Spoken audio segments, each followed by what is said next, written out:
Thanks to Rob for inviting me to speak. I've not had an opportunity to speak at one of these events before. So if you'll just humour me for a second.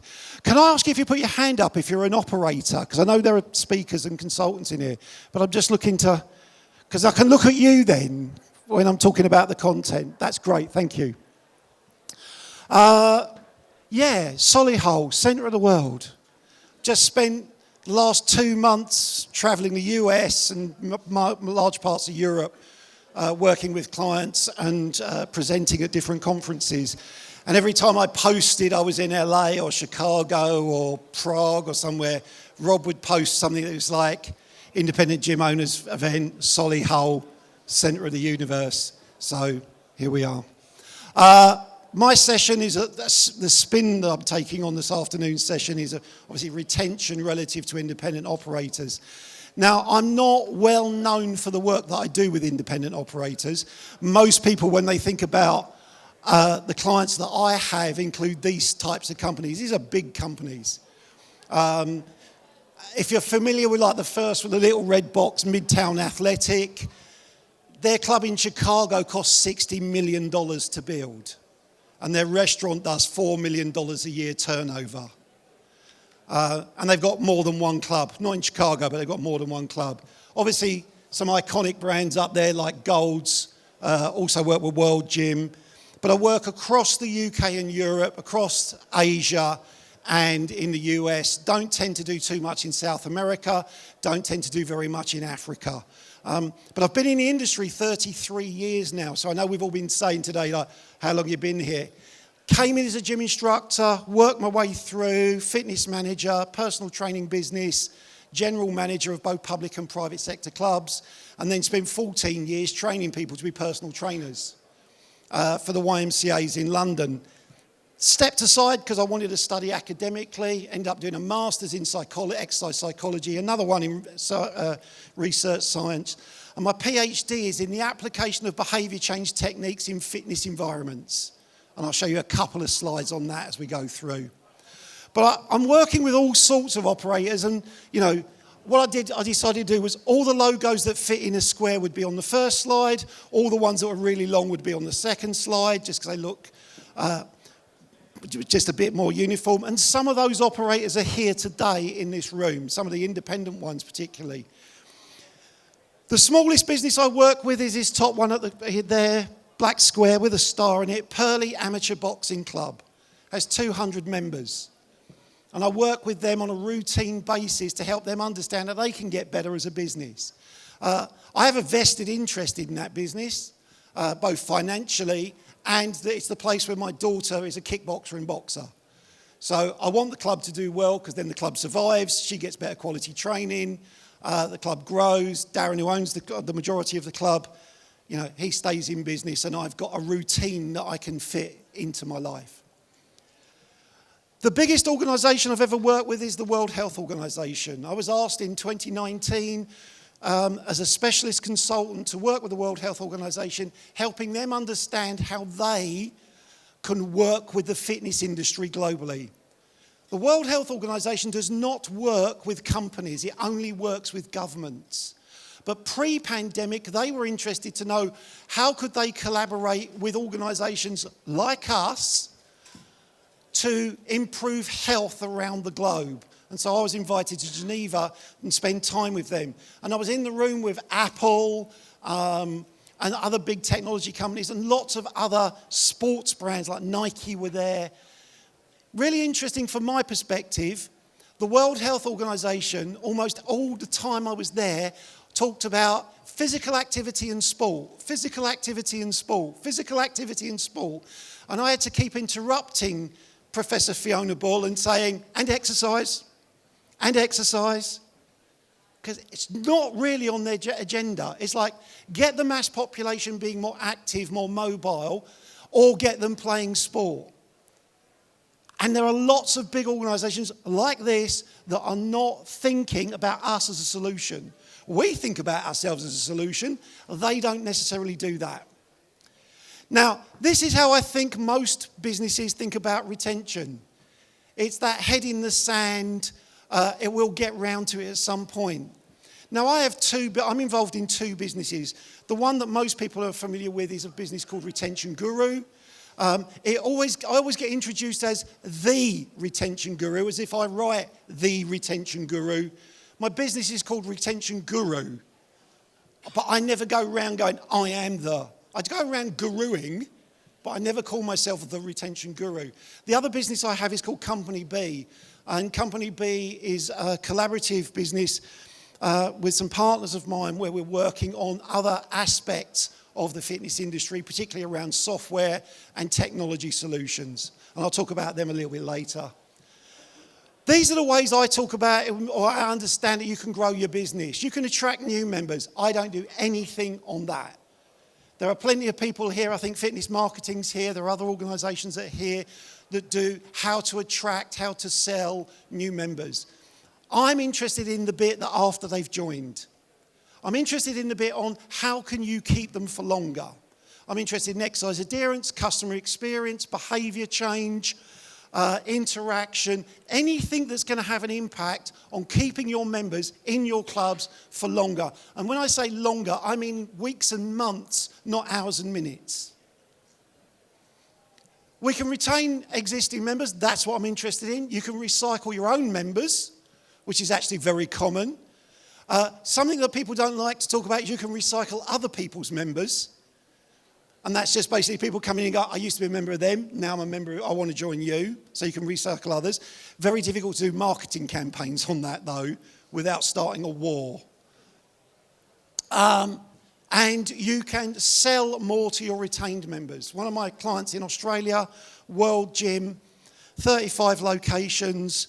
I think they've got 89,000 members now. A third of their revenue comes from secondary spend. A third. And they always at the World Gym conventions, they're talking about how can you increase revenue. And World Gym Australia are always going, secondary spend. And everybody else go like, huge potential there. Now, the research that I do, I make sure it is practical, actionable, and affordable. I could do, to date, we've done analysis on 5.5 million members from over 4,500 clubs in 31 different countries, looking at 71 different things that could affect retention. Not all of them affect retention positively, but some of them do, but we keep testing things, and there are some common ones, and I'm going to share some of those common ones with you in just a little while. But I'm not interested in doing research just for the sake of doing research. I am from the industry. I want the industry to progress. I wanted to be an academic because I wanted to go into academia. The academics aren't interested in, or when I graduated, they weren't interested in the fitness industry. Sports rehabilitation, sports science, and physical activity, walking programs with pedometers. Hence, I had to start this business. So any of the research we do, we look to see if it can be applied in your working environment. I'm not interested in research that says, yeah, we've proven this, but you couldn't actually deploy it. My first comment really as a statement to you is this: retention is not the opposite of attrition. If you learn nothing else from me today, that's the thing to learn. Retention is a measure of how long people stay in your clubs. Attrition is a measure of the number of people that leave. So one is a measure of people, one is a measure of time. The opposite of attrition is sales. How many people joined? How many people left? As soon as you get clear on that, lots of things start to fall into place. How many of you do sales targets for your teams within your club? You have a sales target. How do you measure that? How do you measure it? Whether they've achieved it or not. How many people that joined? You measure it in people, don't you? Yeah, it wasn't a trick question. It's like, oh God, It's like, how many people that joined? Then you measure or you should be measuring how long they stay. And then you measure how many people left. Always present it back as the number of people, never as a percentage.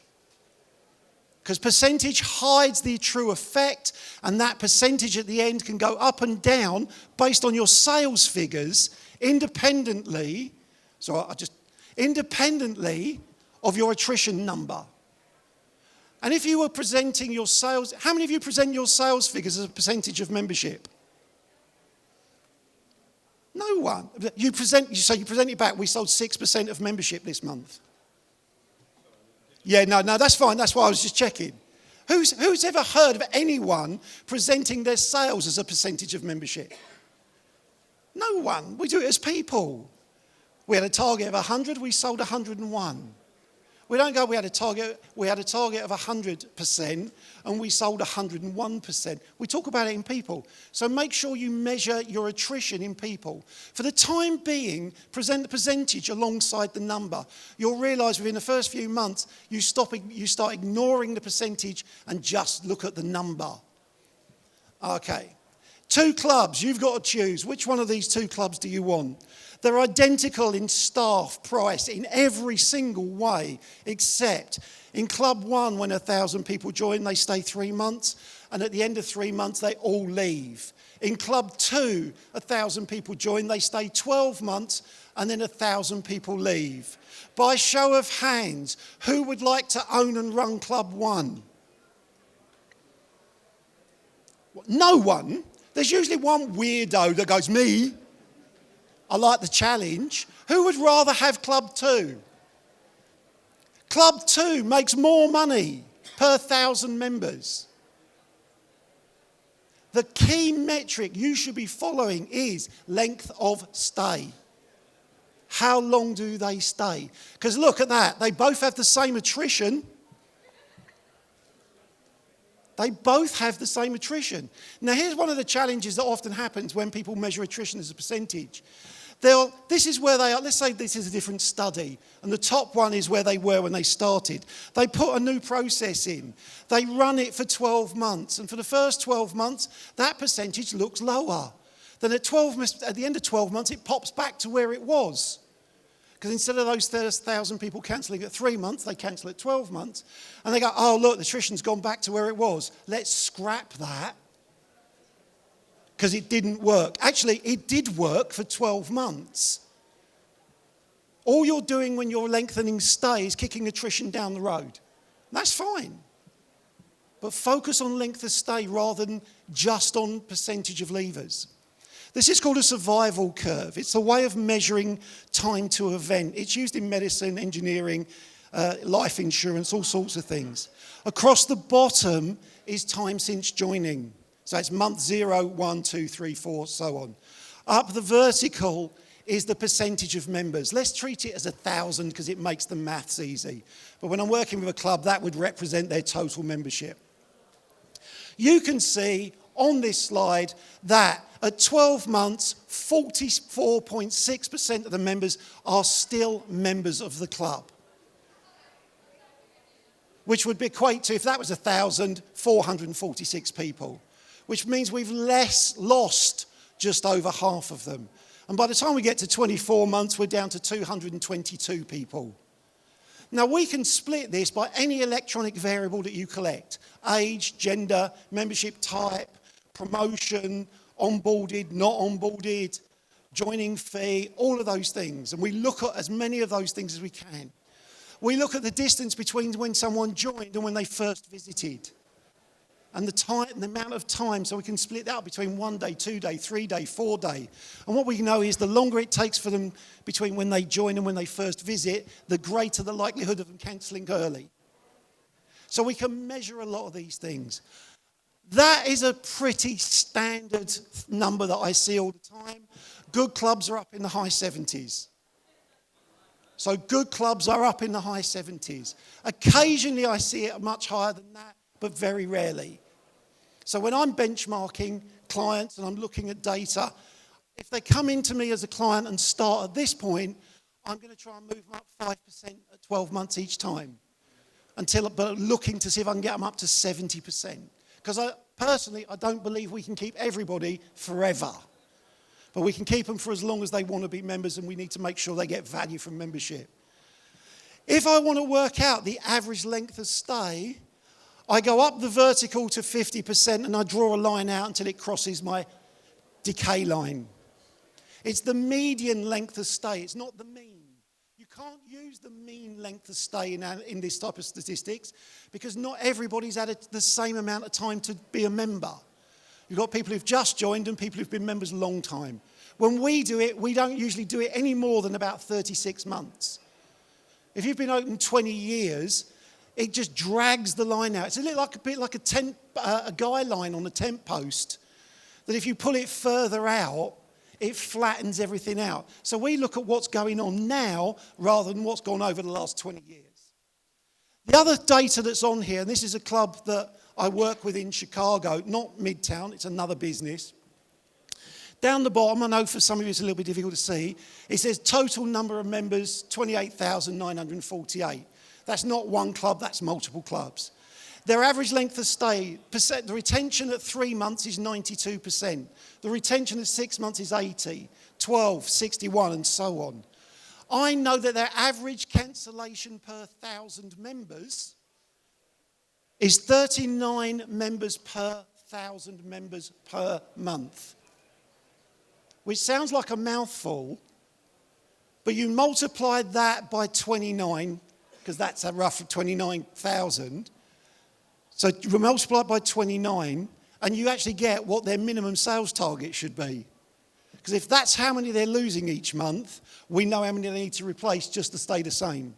And sometimes, often for our business clients, we split that out by age, by gender, by membership type, so we can see which members are cancelling more quickly than other members. So we can really delve deeply into what's going on and pick out characteristics. So we say, okay, we need to do more of this. Now, one of the things I get asked all the time is, Paul, can you identify our most valuable members? Yeah, I can, because then we can sell to more of them. You don't want to sell your most valuable members, the other people who look like them, are in everybody else's clubs. They're already members of someone else. Your most valuable members are the next group down, your potentials, because they're a much bigger group and they're much more likely to switch. And we can see here that the average length of stay in that business is 17 months. And we're looking to drag that out as long as we can. Now, because of the data set we have, we're able to come up with guidelines around things to focus on. And we created a while ago this thing called the top 10 factors impacting retention. And they're the top 10 factors impacting retention that you can impact yourself. Some of these are also impacted by the member behaviour. I'm not going to do all 10 of these today, but there is a video on YouTube where I go through each single one. But today I'm going to update some of this, of what we've seen since the pandemic as it relates to independent gyms.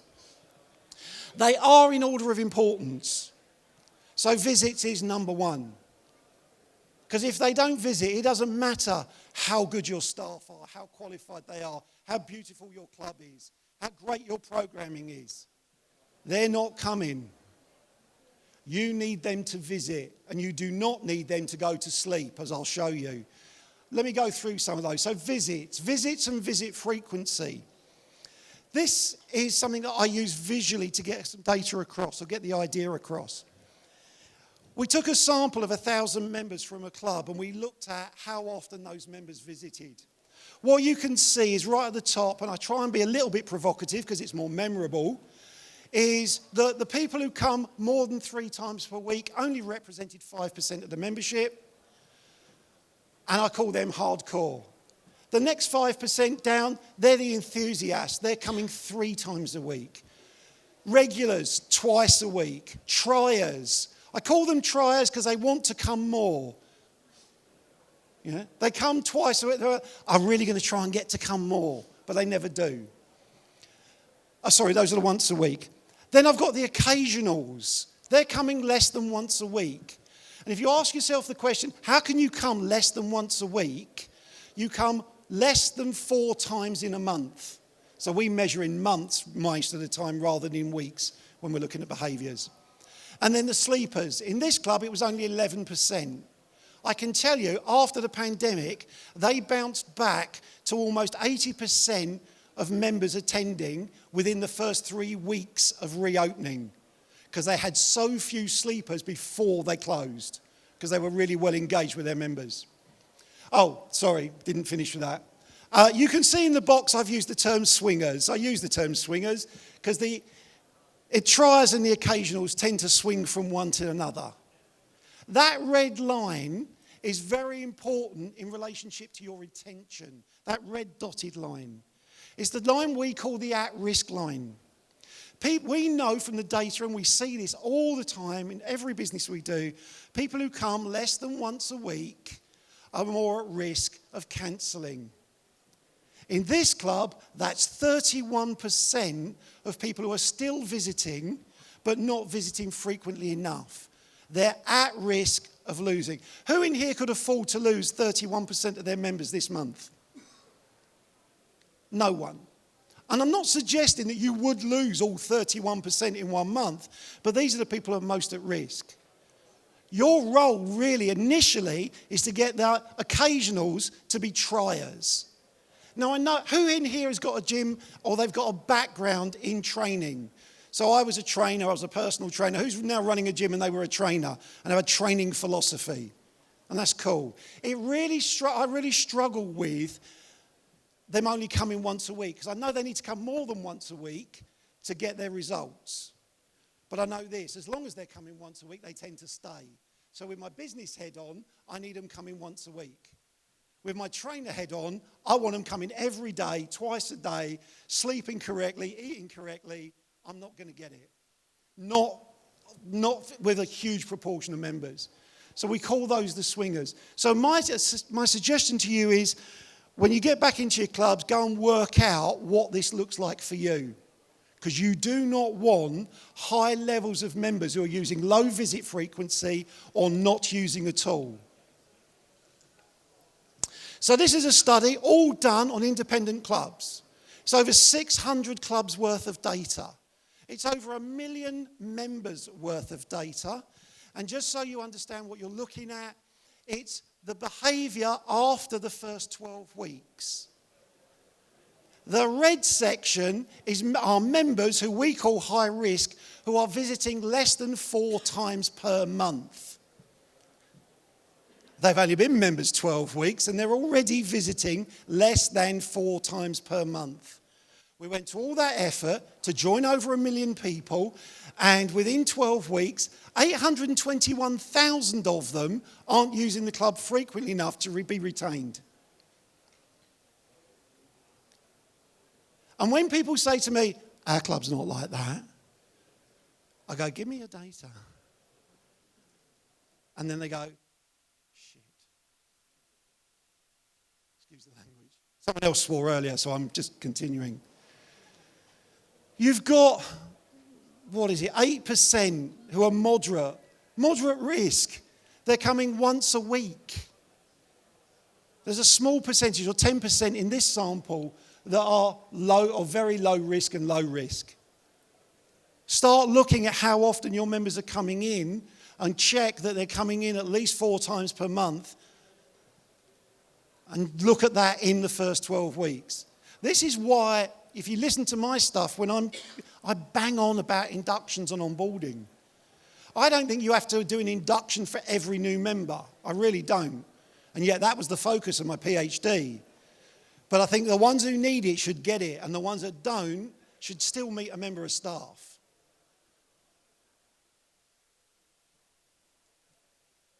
Mantra, 4 visits per month, that's your target.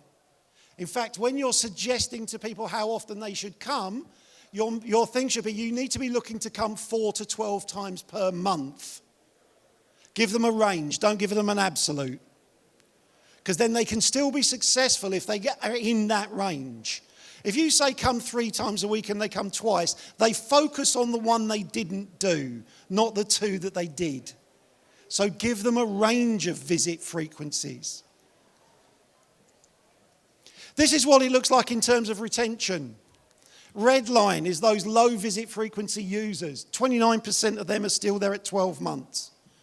Just 29%. Get them from coming 3 times a month, ready for this, to 4 times a month, and you increase your retention by 12% in this sample. 1 extra visit.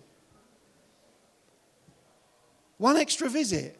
How many of you could cope with the uplift in usage with one extra visit per member? Because I'm not saying they have to come. You imagine what if you did the uplift in 3 times a week and suddenly they all start coming. Just getting them to come from 3 visits to 4 visits will have an impact on your retention.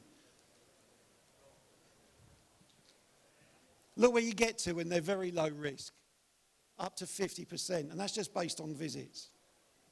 Here's how long they stay. Low visit users or the at-risk group, 6 months. You get about 6 months out of those people.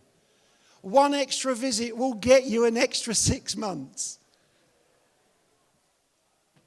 Who's sitting here going, holy shit? Everyone thinks retention's really hard.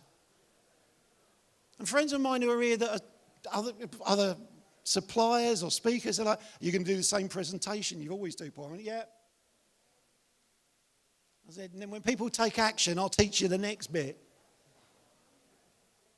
Look at that. High risk, that's 3 times a month. Moderate risk, 4 times a month. You get an extra 6 months of membership. Do that calculation in your head of how much that would increase your value in your business. 3/4 of your members times 6 months times your revenue, your monthly fee.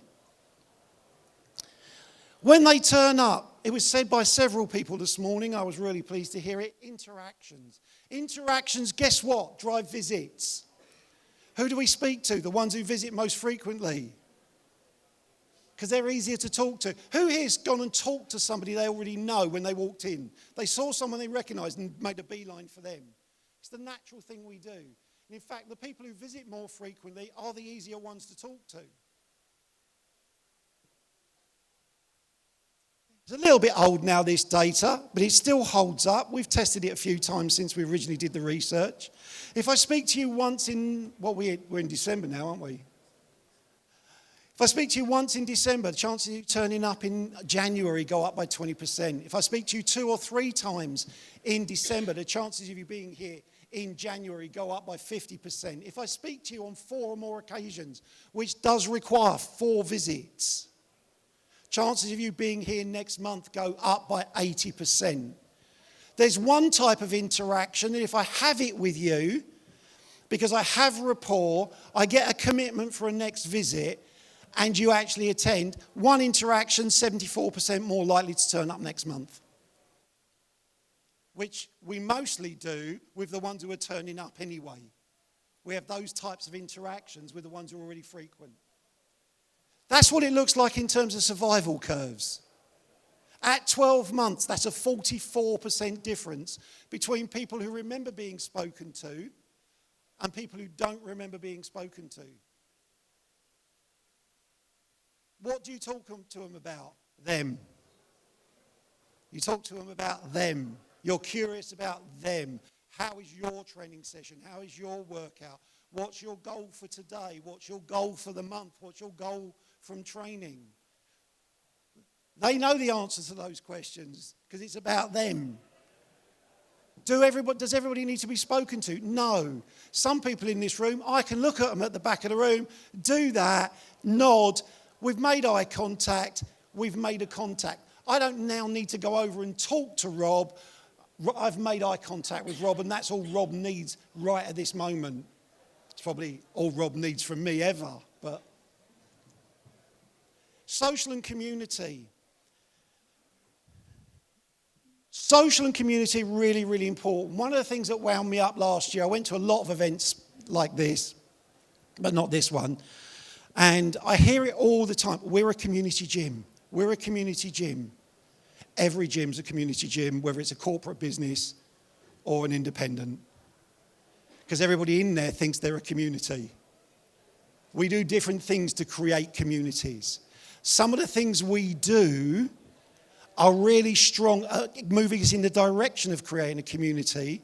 But if you actually look up the factors that impact being a community, there are 7 of them.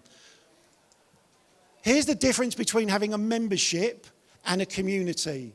membership, a distinct group whose members may share interest, proximity, or any number of other things but lack concern for one another. What's a community? People who have concern for one another. Let me ask you this question. Who here has a group of friends that they've had for a long time? They're like your special friends. There's probably only about half a dozen of them. And they're like, yeah. Who here thinks that group of friends shares a connection that is not shared with any other group? We all think that. But that can't be true. But we all think it. My friends are special. The ones I've had for 30 years, they're my special friends. Everybody else has friends, but they're my, and there's no other group of friends like that in the world apart from us.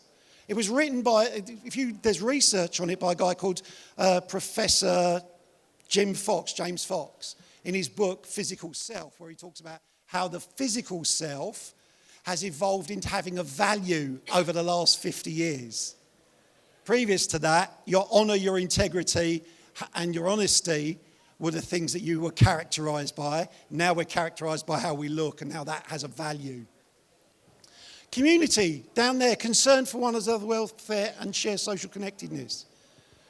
Principles of a community, boundary, insiders and outsiders. I joined Matt's club, I'm an insider. Because if I'm not a member of Matt's club, I'm an outsider. But that on its own does not make it a community. Initiation, official recognition that I'm part of this community. I work with a club in Europe called Espria. They have clubs in Germany, Italy, and Belgium. And when you join their club, they're high end. You come in, they sit you down, and they present you with a box that has your membership card in it. And it has other items in it for being a member.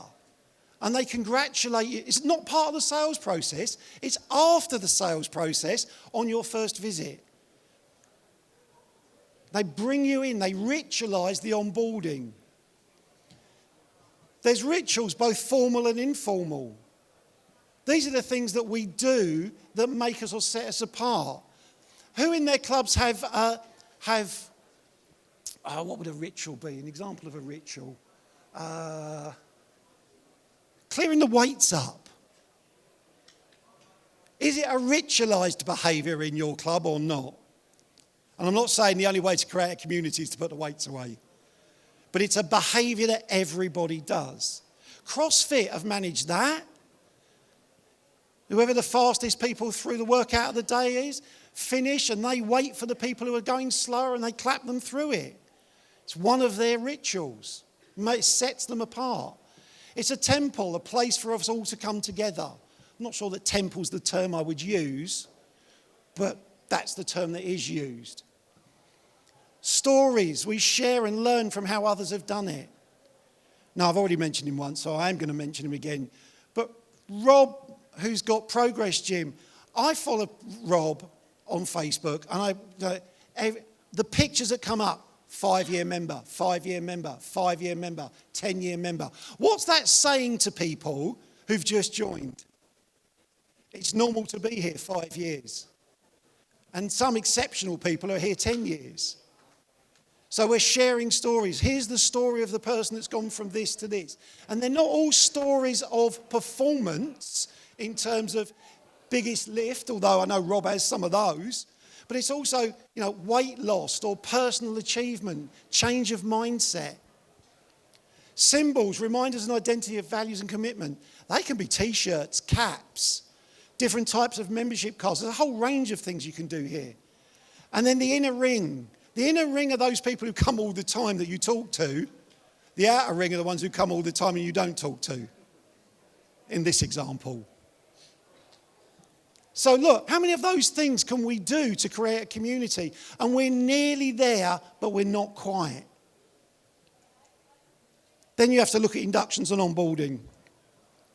An operator I'm working with had 600 new joiners in March 2022, of which 30 of them went through their onboarding process. When I questioned, I said, do you think of all the 600 people that joined, only 30 of them were completely new to exercise. They went, oh no. And I went, then whatever you're saying to them about your onboarding process, they don't see value in. They don't see any value in attending that. Because this is the type of impact onboarding can have. This was my PhD study. It was a multiple appointment, not suggesting that everybody does that. 60 minutes, 30 minutes, 20 minutes, 10 minutes compared to 60 minutes. The 60 minutes is the blue line. The 60 plus 60 is the red line. They stayed an extra 7 months. That was done as a randomized controlled trial, which is the most efficacious way of doing research. We were able to add 7 months. Look at the shape of those curves. People still left in the same patterns of curve, but they stayed longer. So we lost people in the same, roughly, the periods. When we followed that out at the end, after I'd finished my PhD, they pretty much came together at 3 years. 5 metrics, I think, and I've added a 6th one, 5 metrics I think you should follow.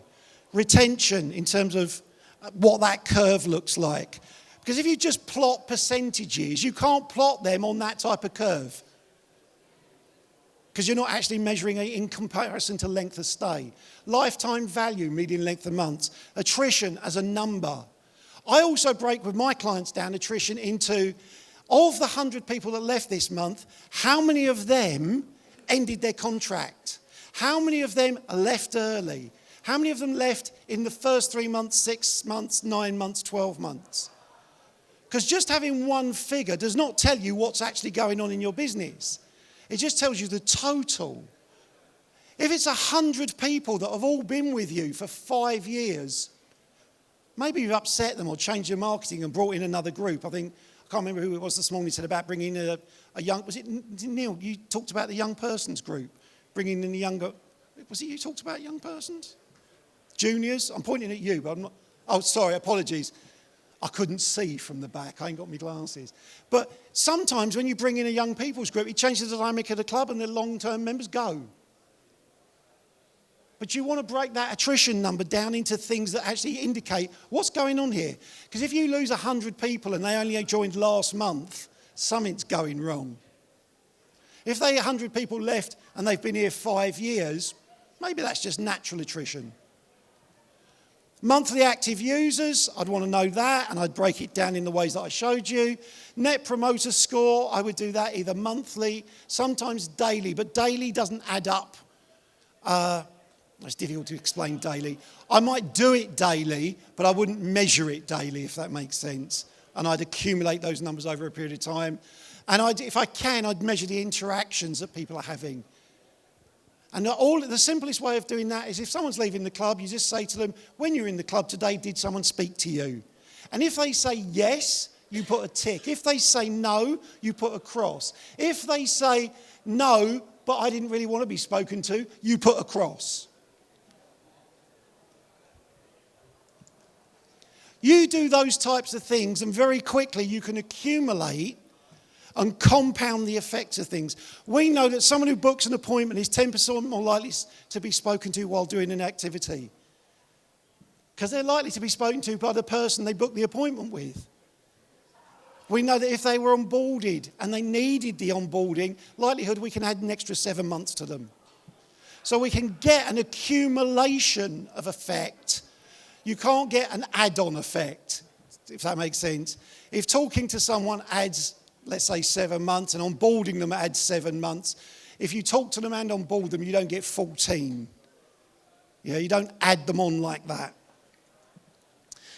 This is one of my clients. Justin Gadry was the Senior Vice President of Operations at Gold's Gym when I worked with Gold's Gym. Our project with them took 5 months. No, our project with them took 4 months. So I went out in May 2019. We did a lot of work in the clubs within the first 5 days, came up with a strategy, went away, and then we worked remotely. So I worked remotely with them through till October, doing meetings, me in the evening, them during the day, changing the strategy of Gold's Gym. They then launched the change strategy on October the 1st, 2019, and it ran through till March, I think it was the 17th, 2020, when they all got closed down. In that period of time, Gold's Gym and 100 clubs added $4.75 million to their bottom line. We didn't buy any technology, we didn't hire any extra people, we didn't sack any people, we just changed the focus. And everybody was aligned into, this is what we're doing, this is my role today, this is what I've got to do. I have a slide in another presentation that says, if your presence doesn't add value, your absence will not make a difference. I'm probably going to be completely out of order here, now get sued by a major company in the UK. But one of the biggest health club chains in the UK, high-end, they think super high-end, I think high-end, has just got rid of all of its fitness instructors. So if you have a club where you have fitness floor cover from fitness instructors, you can now say, we have more floor coverage than David Lloyd.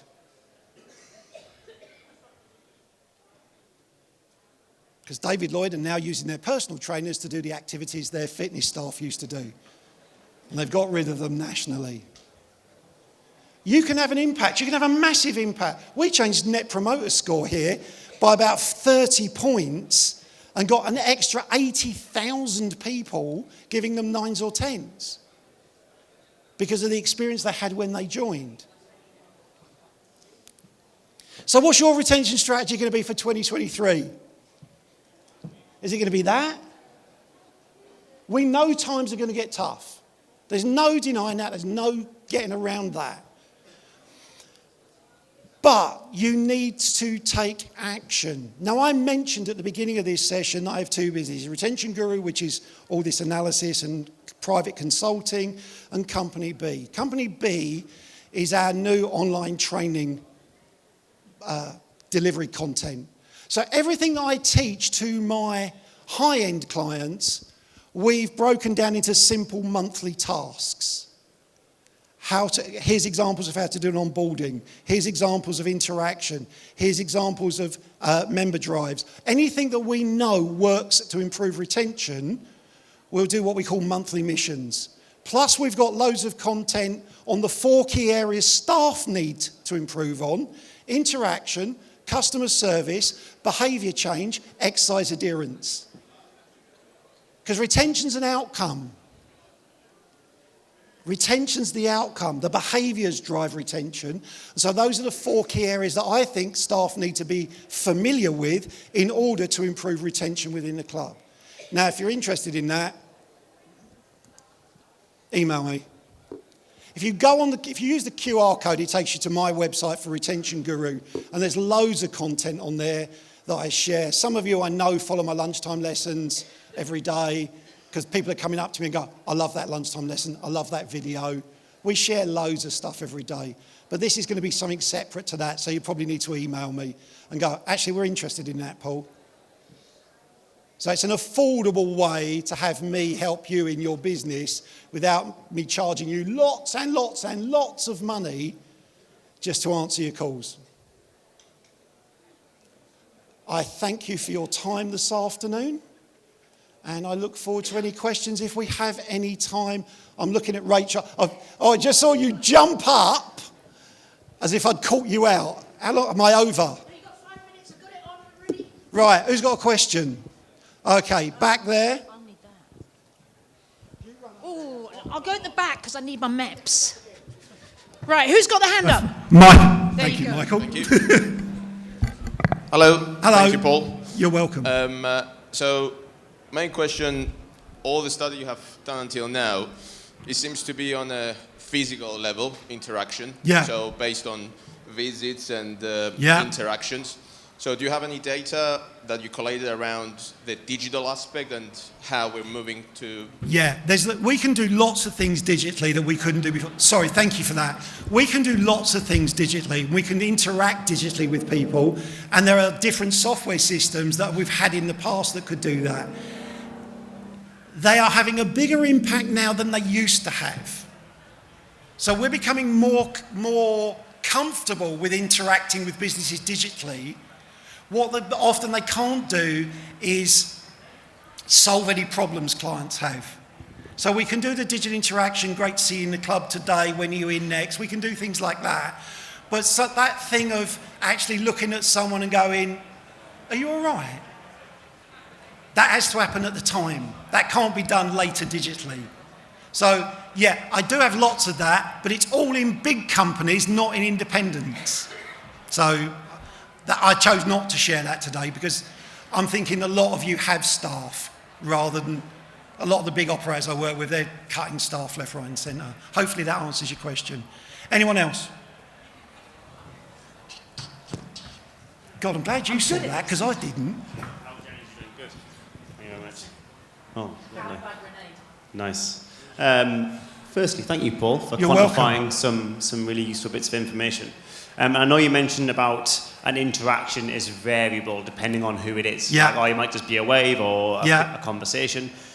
Would you say there is an interaction that we should be aiming for that probably has the most leverage, like an email or what is it, do you think? When are you in next?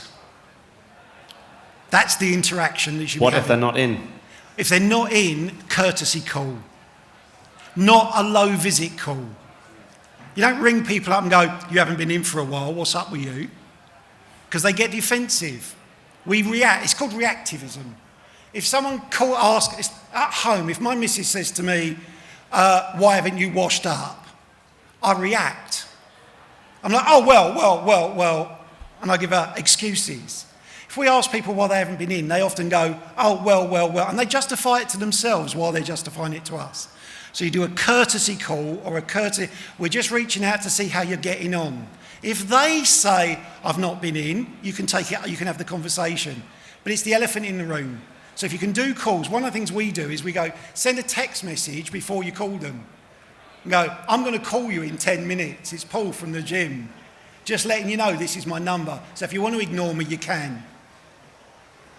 Then they see that, then the number rings, because we don't answer the phone if it's not they're not in our phone book. They answer the phone and go, hi, it's Paul from the club. Just wonder how you're getting on. If they talk about they haven't been in, you go, really? How come? But you finish the conversation with, so when are you in next? I've got something for you. If you come in, I've got something for you.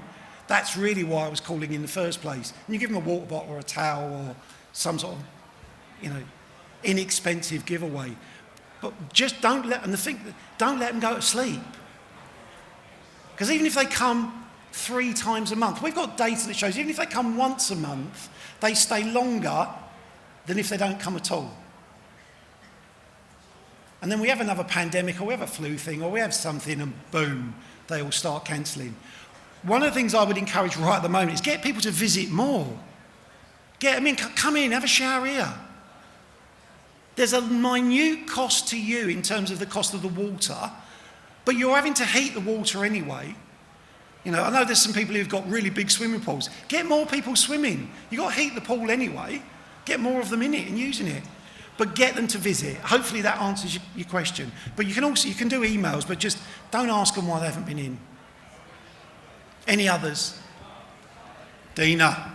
Got time for one more super quick question, or I'll have to tell myself off for being late.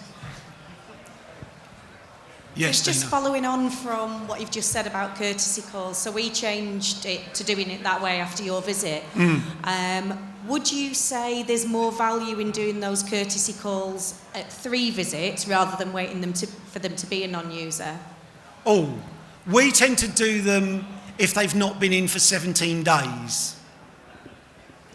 So if there's a gap of 17 days, why 17 days? Average length of holiday in the UK is 2 weeks. They're not coming in on the day they're going on holiday, they're not coming in the day they get back. If there's a gap of 17 days, courtesy call. In Australia, it's longer, because they go long way to go on holiday and it's like a 6-week break. America, it's only 9 days because they only have 7 days off at a time. So you don't think there's any value in maybe going? I think you can still do them. I think I'd still do courtesy calls for people who are only doing 3 visits per month, because I want them back in. But it's the same structure as a low visit call, as a not visited call. just ringing up, seeing how you're getting on. You know they're not coming in that frequently. They know it. What do I need to do to move you on? Yes. Right, I think that's it. Email's up there. It's really simple, paul@retentionguru.co.uk. If you want to get in touch with me, reach out, particularly if you're interested in the Company B stuff we're going to be doing. We're in a beta phase, I think is the best way of describing it. Proper full-on launch, another event in March next year. Thank you very much for your time. Have a good afternoon.